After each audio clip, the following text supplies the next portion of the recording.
Most abusive men are too stupid to come up with new and creative insults, right? So they use the ones that women have already been trained to fear. Ones like nagging or controlling or a gold digger or too emotional. And that's why these tactics work so incredibly well, because women are already carrying all this shame about being perceived in some specific way by men. So now, instead of focusing on his behavior or his irresponsibility, women start focusing on how they are coming across. I'm going to break down 5 misogynistic tropes that abusive men weaponize against women and how these stereotypes help them completely avoid accountability. My name is Lisa Sonni. I'm a certified relationship coach, author of 5 books, and I help women understand what abusive men are doing so they can leave relationships like this and help themselves rebuild after they've already left. Now, let's get into the first one, which is women are nagging, which is such a low-hanging fruit, right? This one is just used all the time. It's repeatedly the issue that men seem to have with women. They don't want to talk about the fact that you keep asking because they're not doing it. They're not listening. They're not actioning it. The issue is just unresolved, right? The trash still hasn't been taken out. The bills still aren't handled. The childcare still falls on you. But he doesn't want to focus on the imbalance of work. He doesn't want to focus on what you're asking him to do. He focuses on your repetition. You know, you're annoying, you're nagging, you're harassing him. My God, nothing I ever do is good enough for you. You're never satisfied. You're always on about something. So now, the persistence that you have in getting something done in a house that you both live in, that's your flaw, right? It's not the fact that he's not participating. So over time, what he's doing here is if he gets you to feel that you're a nag and you don't want to be the nag, you don't want that trope at all, you're going to ask for less.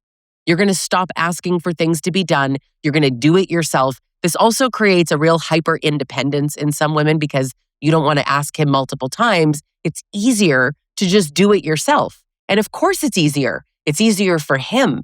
So the thing that you're asking for, that doesn't go away, but you stop asking because you don't want to be the nag. You want to avoid the label. The patriarchy is built for women to fall into these tropes and then be so desperate to avoid them. Now, the next trope is that women are bad with money. And this one makes me laugh, actually, because it's the opposite. We got to say it. It's the opposite. But a lot of abusive men, they actually create this real financial instability. They overspend. They have hidden purchases. They have addictions. They do all kinds of risky things. They have amazing business ideas that go nowhere and things they spend money on. They have secret bank accounts, but then they blame women for the consequences. I have clients who are anything from the breadwinner to a stay-at-home mom.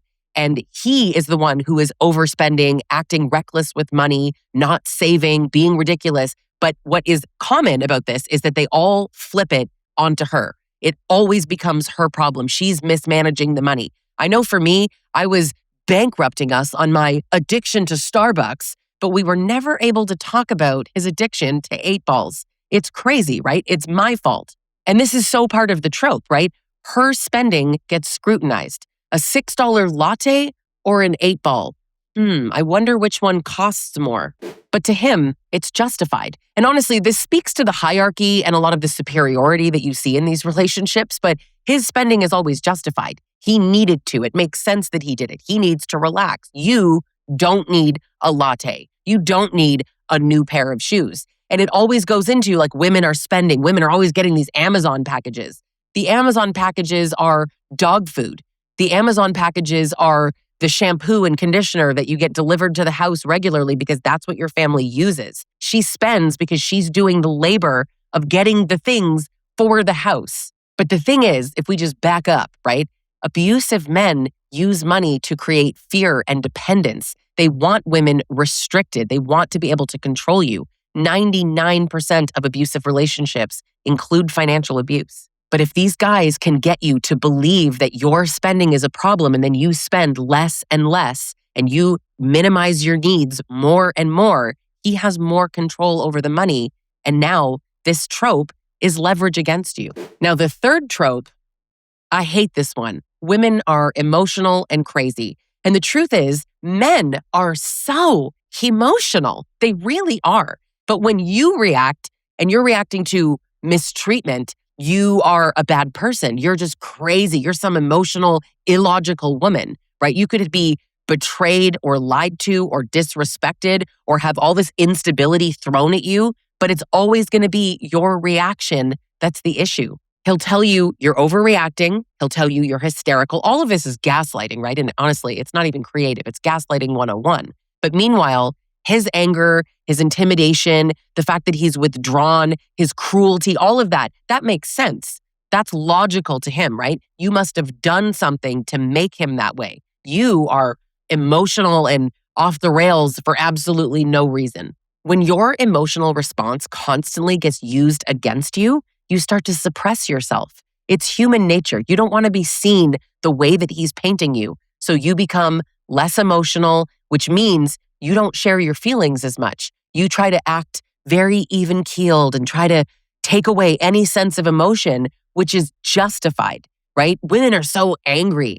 They tell you that women are angry to suppress your anger. Here you are trying to sound calmer, but what you're doing is making yourself smaller. You think that you're trying to sound more reasonable, but that's not it at all because it was never about whether or not you were reasonable. And all this time, the harm keeps happening and he keeps focusing on your reaction. This benefits him. Number 4 is that women are controlling. And honestly, I think I might love this one. This one was used against me all the time, right? You might say, why did you disappear all night? I know for me, I would say things like, hey, what time are you going to be home tonight? Because he worked late. And he'd be like, oh, I'll be home at midnight. And then he'd come home at like 9:30 in the morning and act like I'm his probation officer for asking where he was. And I honestly hear this from women so often. You ask the most normal questions.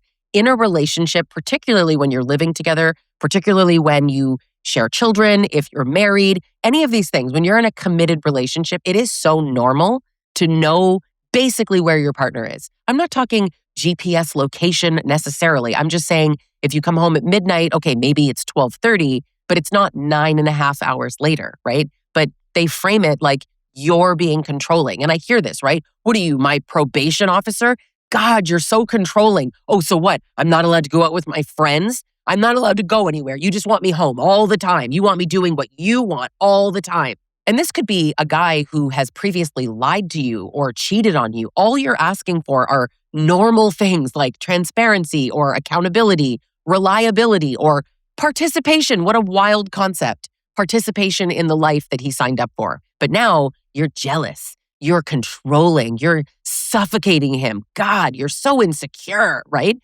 All of these normal expectations become reframed as, oppression. He is oppressed in this relationship by you. You're the abusive one because you're controlling. But you're questioning yourself because this is a trope. This works in the patriarchy. So you don't question his behavior. He calls you controlling, but what he's doing is actually demanding complete emotional freedom for himself. He wants no accountability, no consequences. That is the true dynamic underneath it. He wants to be able to live the single life while getting all the benefits of being in a relationship. Now, I'm going to give you the last trope, which is easily the most ridiculous one. But then we're going to talk about why this works so well. Number 5 is that women use men. This is sort of like the gold digger trope, right? But I think that this really works especially for the stay-at-home moms because he's benefiting from labor and childcare and honestly, the emotional management, sacrifices, all of the unpaid work that women do. But then he'll act like later, you've contributed nothing, right? God, you're just dependent. You're like a child. You're using him for his money. You're benefiting from his money. And meanwhile, most abusive men, not all, I get it, they actively encourage dependence financially because they know that this is one of the worst traps. They resent women for needing them financially when they set women up to need them financially. Wouldn't it be so great if you were a stay-at-home mom and you could raise our kids and take care of things and I could do my man stuff and you can do your woman stuff? Wouldn't it be so great if you were completely financially dependent on me so that one day I can divorce you and tell you that you earned nothing, right? Oh, what a romance story. And before people get it twisted here, a lot of people think when I talk like this, that that's my story, right? Oh, you're so angry. That did not happen to me because I would never want to be a stay-at-home parent with an abuser. Be a stay-at-home parent with an abuser, that is dangerous. These men want the benefit of her sacrifice, but they don't want to respect the actual cost of it. And that's just stay-at-home parenting. This whole women are gold diggers thing, most men don't have much money. This is 2026.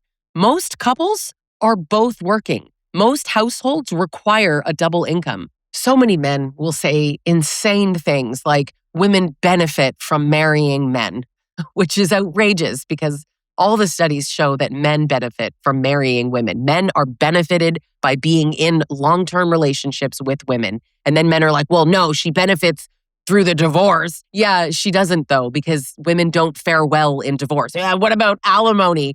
It's paid in less than 10% of divorces, and only specifically when there was a disparity, when she stayed home and he made all the money and she sacrificed something, but he doesn't see that sacrifice as valuable because he doesn't value women.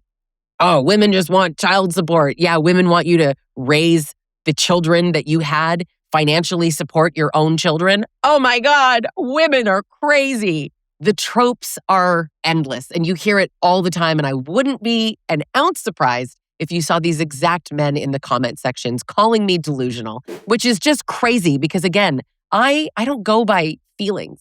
I don't go by one guy who got screwed in a divorce.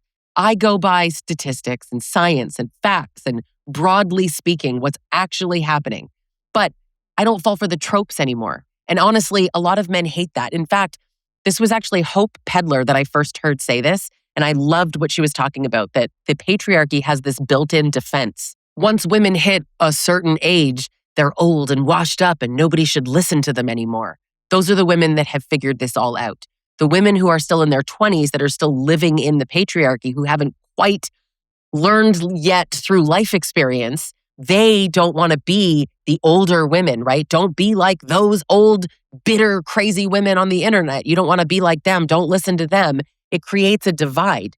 You don't want them to listen to the older women who've learned the hard way. They see it as, they want younger women who aren't jaded. Jaded by what? The things men have done? You want the chance to jade her yourself, do you? Anyway, the point is, so many abusive men, they weaponize these stereotypes that women are already so afraid to become. They don't want to be these things. And I really think that's why these tactics land so hard with women. We don't want to be difficult and controlling and selfish and greedy and bad mothers or, a B word. We don't want to be those things. And men exploit this existing conditioning. I don't necessarily think a lot of them are doing it consciously because truly, I don't think that abusive men are all that smart. It's learned, but it feels natural. It's intuitive at this point.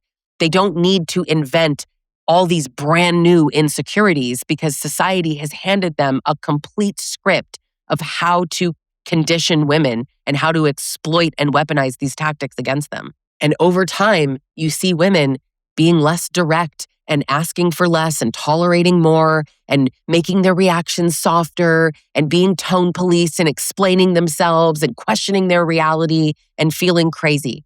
You spend more time trying to prove that you're not one of those women. Meanwhile, the unequal dynamic will stay exactly the same, and that's the trap. They are using all of these negative misogynistic stereotypes to make women doubt themselves instead of questioning the actual treatment that they're receiving. And once you see the pattern, it's really hard to unsee how women are taught this and how we're kind of taught to manage perception instead of actually protecting ourselves. And if you want to protect yourself, you want to learn these things, hit subscribe if you're not already. If you want to do the work, if you want to get out of a relationship like this or you want to heal and rebuild after, you can work with me in one-on-one coaching sessions, or you can join any of my group coaching programs or join inside my online community membership called She Rises Collective. Thanks for watching, and I'll catch you in the next video.